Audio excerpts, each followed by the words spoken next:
The following is a hockey podcast out of Vancouver and Surrey, British Columbia. It'll only consist of a lot of puck talk and even more BS, or in actual words, banter and satire. Enjoy, and as always, go Canucks go. The Vancouver Canucks are making moves. Although this one's not all that sexy. Speaking of things that aren't very sexy, you're listening to Locked On Canucks.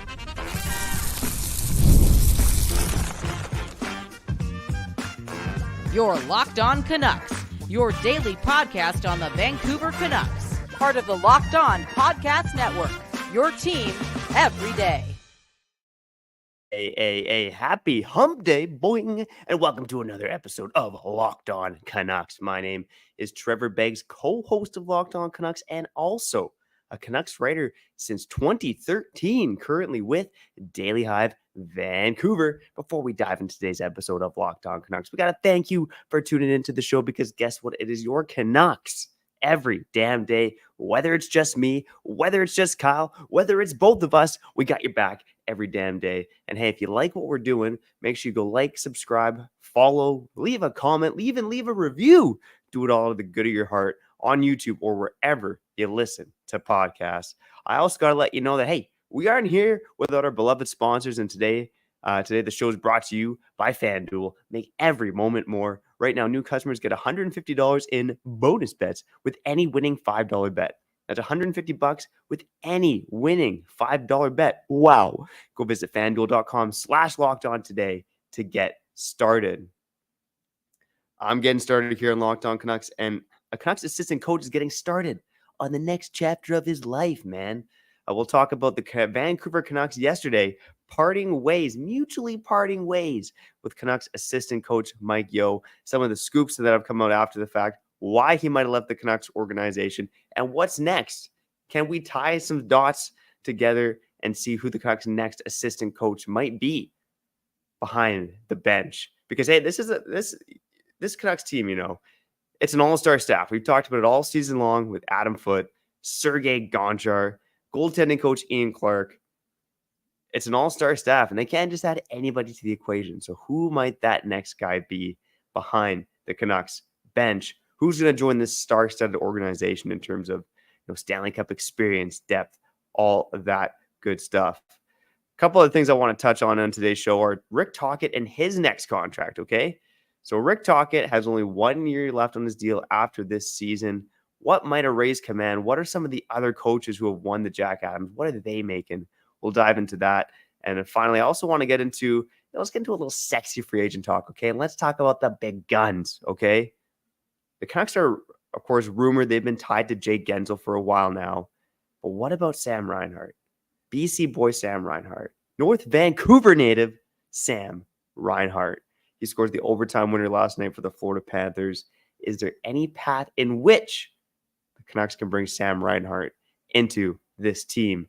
We'll look at the contract projections and compare Guentzel and Reinhardt as players as well. But let's start with the news of the day, okay? Kyle Bowden's not here again. That chocolate Bacardi hangover hit him again. Unbelievable, no. But the real news of the day, again, it broke late afternoon yesterday that the Canucks have mutually parted ways with assistant coach Mike Yeo. And in the headline here, I'm saying Vancouver Canucks axed their longest tenured assistant because Mike Yeo had only been behind the bench for 2 years.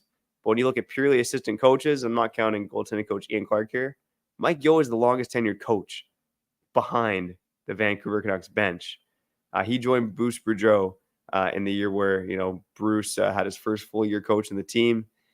He was in charge of the penalty kill at the time, which was dreadful, but got a little bit better, but was mainly just pathetic.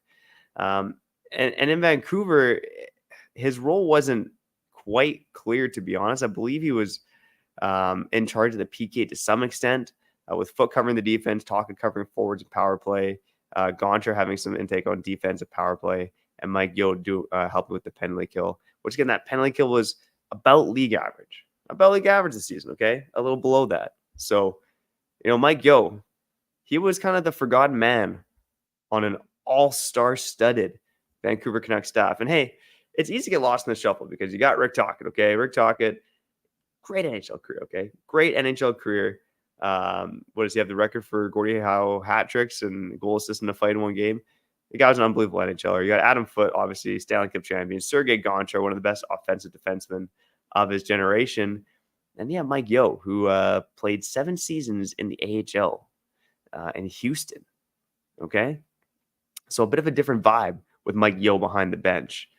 Now, some of the reports that came out after the Mike Yeo news was announced, Satyar Shah from Sportsnet reporting that the Canucks did offer Mike Yeo a 1-year contract extension, which Mike Yeo rejected.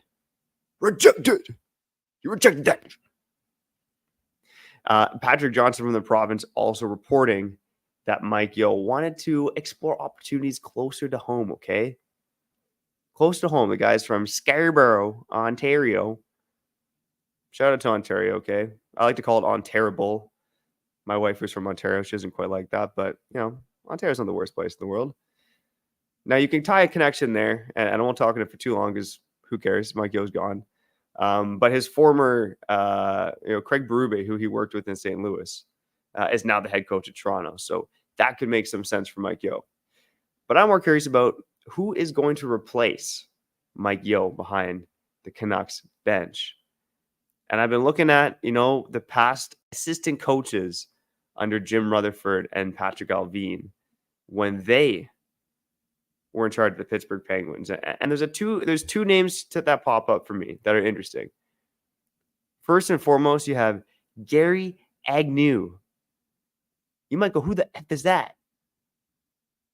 But Gary Agnew, ironically enough, is actually in the Canucks organization right now. So he was a longtime coach in the OHL for the London Knights.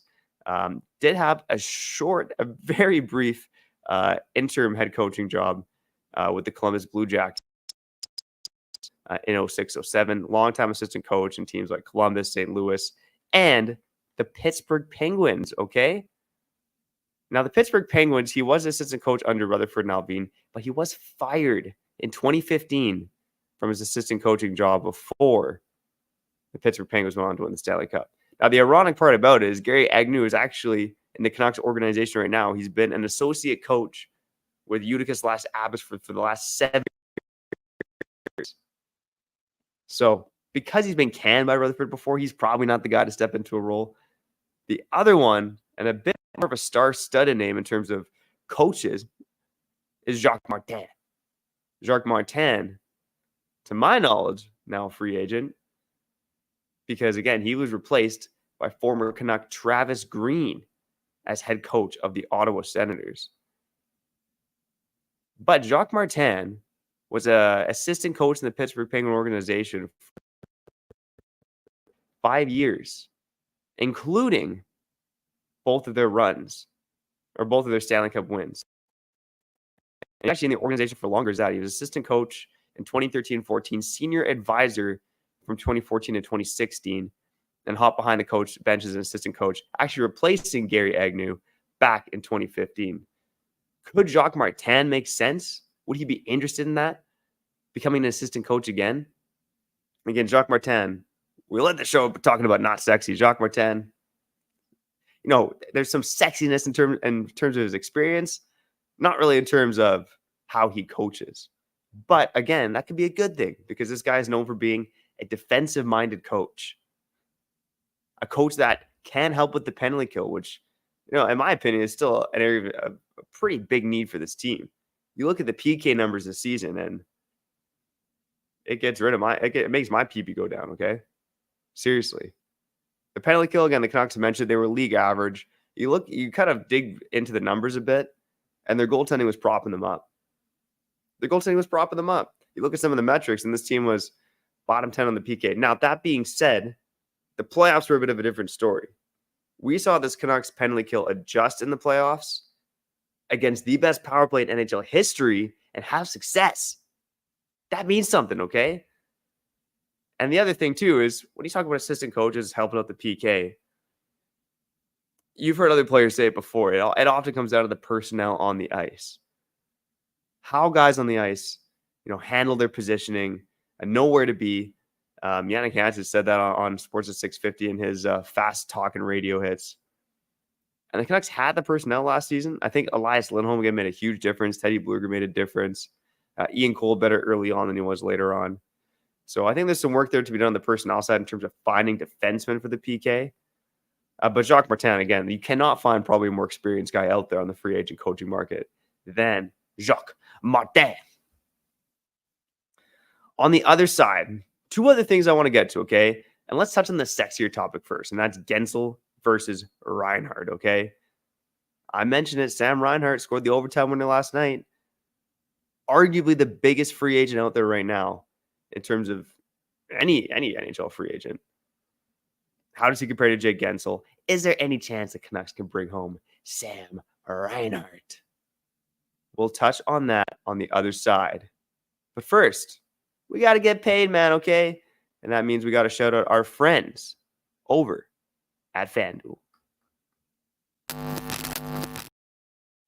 All right. It's winner take all time in the NBA and NHL, and FanDuel is giving you a shot to bring home a big win of your own. Right now, new customers get $150 American dollars in bonus bets with any winning $5 bet. That's $150 to bet on spreads, money lines, player props, and more. Okay? And I've been bringing up the Stanley Cup odds to let you know how things are going, okay? Woo, you're going to like this, Canucks fans.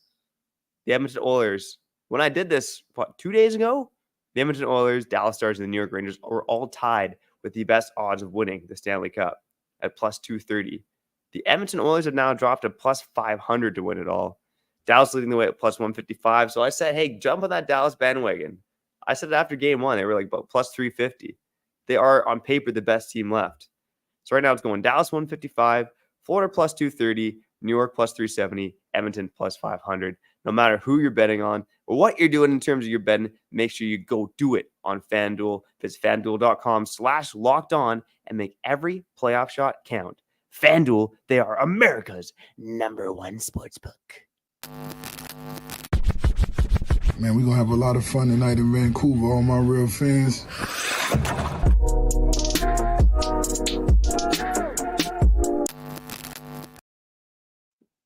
Hey, welcome back to the show. My name again is Trevor Beggs, co-host of the show. Today, I'm the solo dolo host of the show, okay? Kyle Bowen just doesn't want to talk hockey right now. It's all good. He keeps saying he's fan first, but he's an emotional guy, okay? When the Canucks are out of the dance, I think Kyle needs his break. He needs to read his Deepak Chopra, drink his green tea to recover from his 4-day-long chocolate Bacardi hangover. It's disgusting, man. Don't drink that stuff. What is your drink of choice? Let me know in the comments, okay? And don't give me the boring, I drink beer, I drink wine. What's a funky drink that you like to drink, okay? That's what I want to know. Okay? Let's talk about it, okay? Sam Reinhart. Sam Reinhart? He would be a great fit to play alongside Brock Besser. Sam Reinhart, okay? Drafted in 2014, second overall. Even when he got drafted, he was projected to be a star in this league. And he's been a solid top 6 player through his NHL career, but he's taken it to a different level. Florida Panthers. And now you can make the argument too that Sam Reinhart, the reason he's been so successful this year is twofold. He was dynamite on the power play for the Florida Panthers, and he spent a lot of time playing with Alexander Barkov, who again had the title of most underrated player in the league for a long time. He's underrated because he plays in Florida. By the way, let me just make a quick diversion here. Because Kyle gave me a hard time yesterday. He said, oh, you can't say the Panthers only have 22 fans or 2,200 fans or whatever I said. I don't know how many of you watched the game last night. Midway through the second period, while the Panthers were on the power play, there was a very vocal and loud, "Let's go Rangers," in a playoff game. On the road. You cannot tell me the Florida Panthers don't have one of the saddest fan bases in the NHL. And I get it. Like I wrote about this about 5 years ago. I did a 21st century misery rankings. Which NHL franchise has been the saddest? And at the time of me doing those rankings back in 2018, 2019, the Florida Panthers were the winner of the most miserable franchise. So yeah, it's hard to cheer for a team that's not good. They got more fans there now that the team's good. But you look at last night, and I know the Rangers are a big franchise, but there was Rangers fans throughout that rink last night. But the 5,000 Panthers fans on hand, they were cheering on Sam Reinhart and his overtime winning goal. Look, I think Jake Guentzel, again, he gets we talk about a lot in this market because, again, of the connection to the Canucks organization. We know that they were chasing Jake Guentzel during the trade deadline and just couldn't get the right figure for him. Now, I'm not going to lie. I wanted to bring this up for argument's sake, but the Sam Reinhart contract, it scares me. Okay. It scares me. Now, Sam Reinhart, he is 1 year younger than Jake Guentzel, but looking at his contract projection, according to our friends over at AFP Analytics, and he is a UFA, by the way. I did see some of you in the comments saying, is he an RFA or UFA? He is, in fact, an unrestricted free agent. Sam Reinhart's projected deal, according to AFP Analytics, is an 8-year deal worth $11.2 million per season. For a Canucks team that has JT Miller on a sweetheart deal, that just signed Pettersson to a deal paying him $11.6 million per season, there's no way the Canucks can afford that number. Now, I think the only chance that Sam Reinhart has to come to Vancouver is, we always want to think everyone wants to come to Vancouver, okay? But how about the BC boys, the BC buds? We got the best buds in BC. Let's bring some more BC buds home. Is there any chance that Reinhart would take a discount to come back to his Vancouver Canucks? And I only see that being possible if the Florida Panthers decide to prioritize some of their other free agents. Right? But this is Sam Reinhart's time to cash in. You look at his contract history. After coming off his entry-level deal with Buffalo, he signed a 2-year deal worth $3.6 per season, another $1.5 per season in Buffalo, and just came off a contract paying him 3 years at $6.5 million for the Buffalo Sabres. Or for the Florida Panthers, my apologies. And you look at his stats this playoffs, he's been good. 8 goals in 15 games. Last year during their Stanley Cup run, he had 8 goals, 13 points in 21 games. So he's been more productive this time around, which lines up with the fact that he's been productive this season. But again, his numbers were inflated by being part of, or being the best power play goal scorer in the league, more or less. So Sam Reinhart, I think the only way he comes to Vancouver is if, again, Florida prioritizes other free agents and he comes to BC and takes a discount. What does that discount look like? We talk about the Jake Guentzel contract, and he's probably going to get around $9 million a season, right? 7-year deal if it's outside of Carolina, around 9 per season. Again, the contract projection, according to AFP Analytics, is 7 years at $9.2 million. I think if they're signing comparable contracts, let's say 7 years, 9 or 9.5, right? Like, can you get Reinhardt 7 times 9.5? Probably not. If he's chasing the money, some other team can outbid that. But if they're comparable, I do like Sam Reinhart for this team more than Jake Guentzel. Not by much, but I think it comes down to the fact that Sam Reinhart, a bit more of a well-rounded player. He does have the ability to play center. He's a pretty good two-way player. I think he's a better goal scorer than Jake Guentzel, although that's debatable. You look at Jake Guentzel, one of the best goal scorers in NHL playoff history. But for what they're likely to cost, Jake Guentzel, let's say 7 times 9, and Sam Reinhart at probably 10-ish on the open market. I prefer Jake Guentzel at that number because they are comparable players. Just because we're Sam Reinhart's a year younger, why are you going to go pay this guy $1 million more a season for the next 7 years? Let me know in the comments what you think. Do you prefer Jake Guentzel for this team, or do you prefer Sam Reinhart? I think it's closer than people think. And again, a lot of talk about Jake Guentzel in this market. Not a lot of talk about Sam Reinhart because, again, I think most fans assume he's going to be too expensive to acquire. But what if he ends up in the same kind of realm as Jake Guentzel? Then it becomes more of a conversation. To wrap up the show on the other side, I'm going to take a few comments because, hey, we're nothing. I'm nothing without you listening right now. So shout out to you who have joined live on YouTube. I'll get to some of the comments. I also want to touch quickly on Tocchet's next contract. Tocchet to the bank, Rick Tocchet. We'll talk about that on the other side. No ad read from me here on Locked On Canucks. So I'm just going to pick my nose, stretch it out, and I'll catch you on the other side. Again, you're listening to Locked On Canucks, your Canucks every damn day. Man, we're going to have a lot of fun tonight in Vancouver, all my real fans.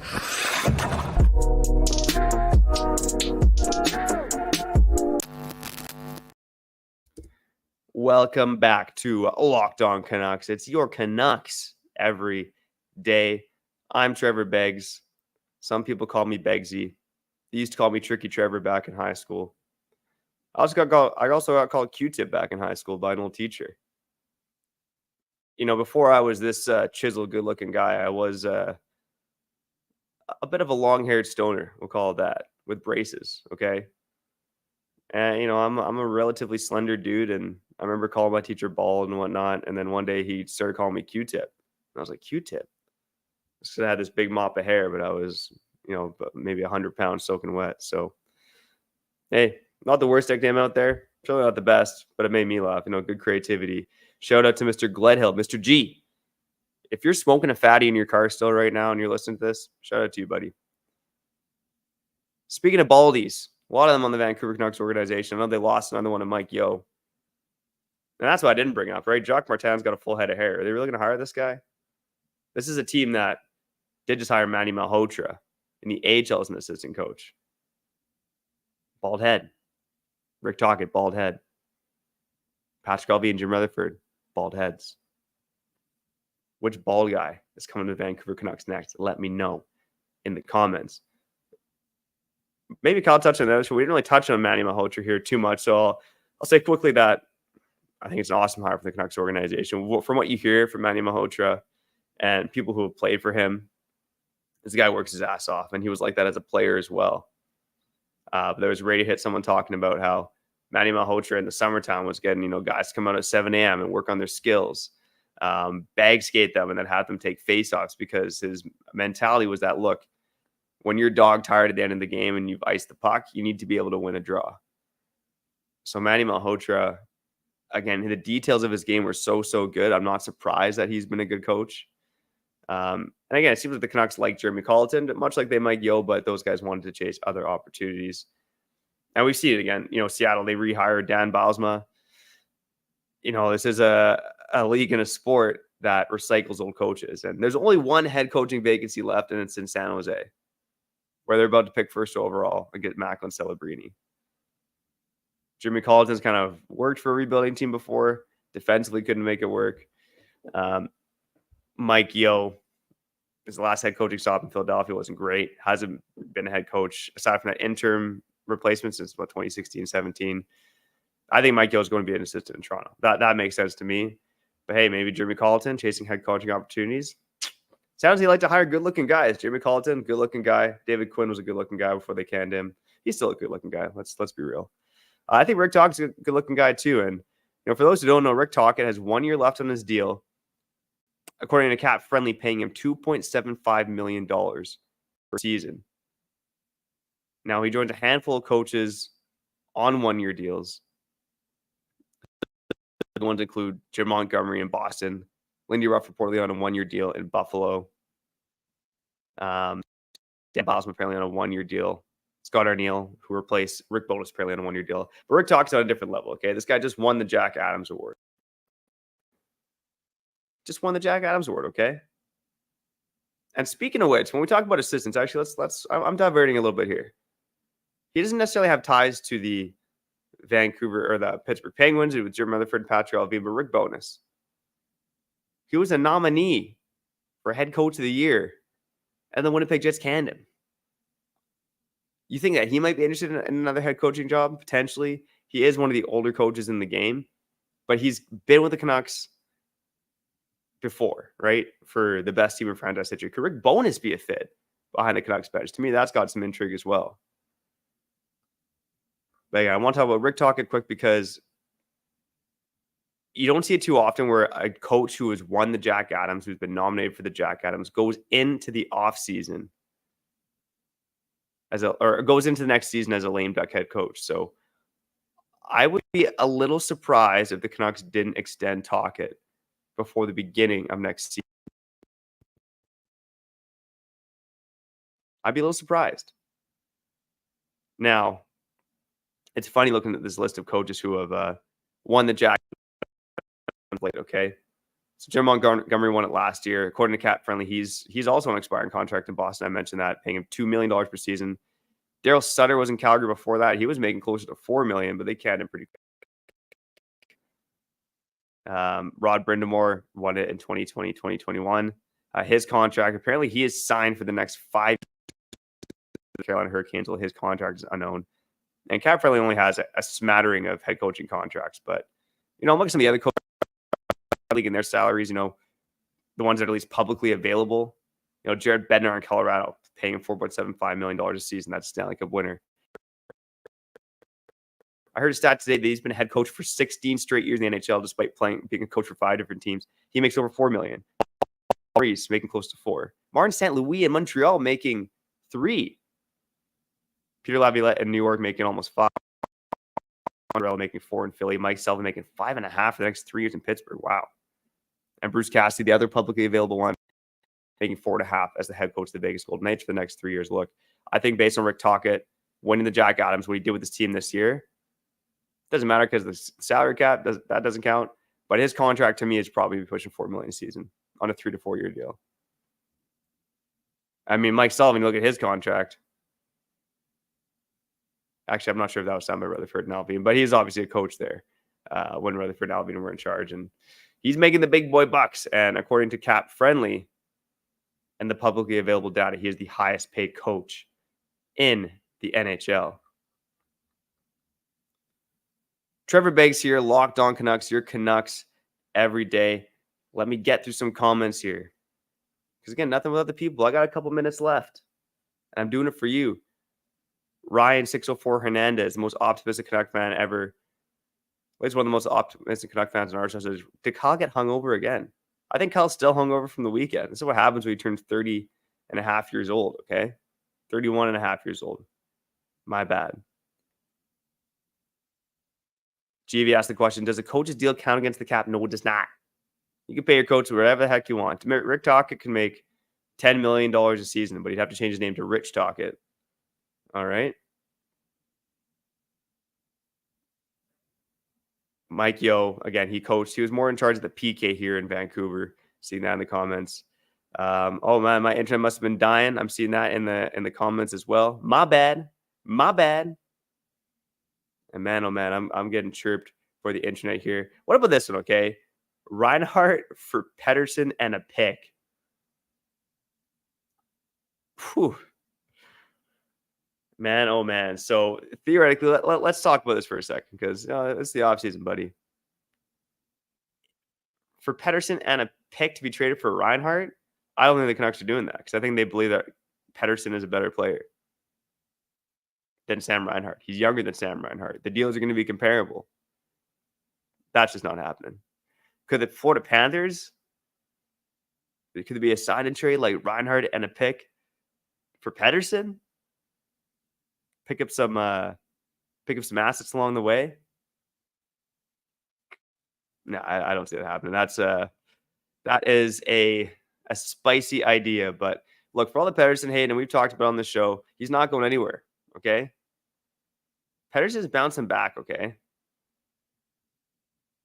I asked a couple minutes ago, what funky drinks do you guys like? GV in the comments saying lemon drop martinis went hard at my girl's nurse's work party.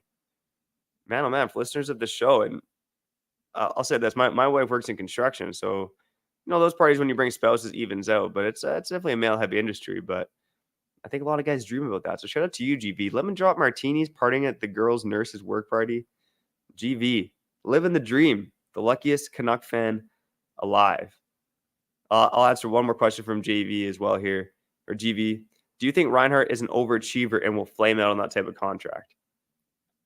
I alluded to it maybe midway through the show. That kind of contract for Sam Reinhart would scare me. It would scare me. Last season, Sam Reinhart had 31 goals, 67 points. To me, that is more Sam Reinhart, like 30 goal, 70-point player than the 57 goal, 95-point player you got this season. Sam Reinhart had a career season at the right time.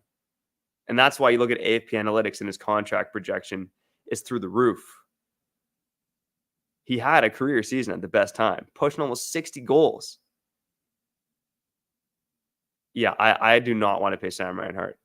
If again, I mentioned it, Sam Reinhart, if you could get him down around $9 million and it's him or Guentzel, I do like Reinhart better than Guentzel. Not by much, though. Not by much. I do think they're comparable players. Different stylistically. Sam Reinhart more well-rounded. Jake Guentzel a bit flashier offensively. I'd probably prefer Reinhart if they're on the same or very similar deals. But aside from that, I'm taking Guentzel because I think Guentzel is going to come in at the $9 million mark, whereas, Sam Reinhart at $10 million plus. I'm good.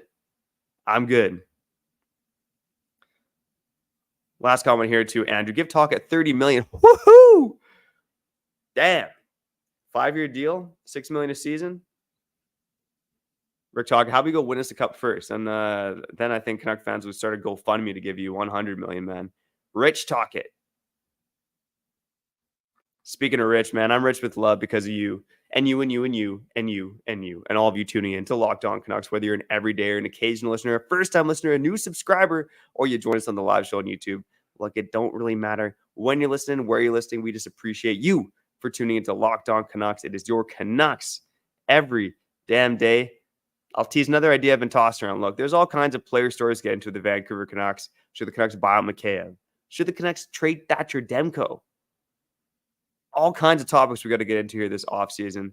Another idea I have brewed for you guys is stealing it from our friends over at Locked On Centers, the value tier rankings. Ranking Canucks right now based on value they provide to the team and how they're viewed by the organization. And contract will play into it a little bit. So that's another idea that we've been tossing around here on Locked On Canucks. But for now, I got to get out of here. Again, my name is Trevor Beggs. That guy who's not here, who's usually here, is Kyle Bowen, Bhawan. You go check out his other work at kyleBowen.com. The guy, he's one of the hardest working guys I know, man. He barely has time to eat. I think he actually eats out of a tube. Crazy mofo. Again, I'm Trevor Beggs, co-host of Locked On Canucks. And again, you've been listening to Locked On Canucks, your Canucks every day. Let's get out of here. See you next time.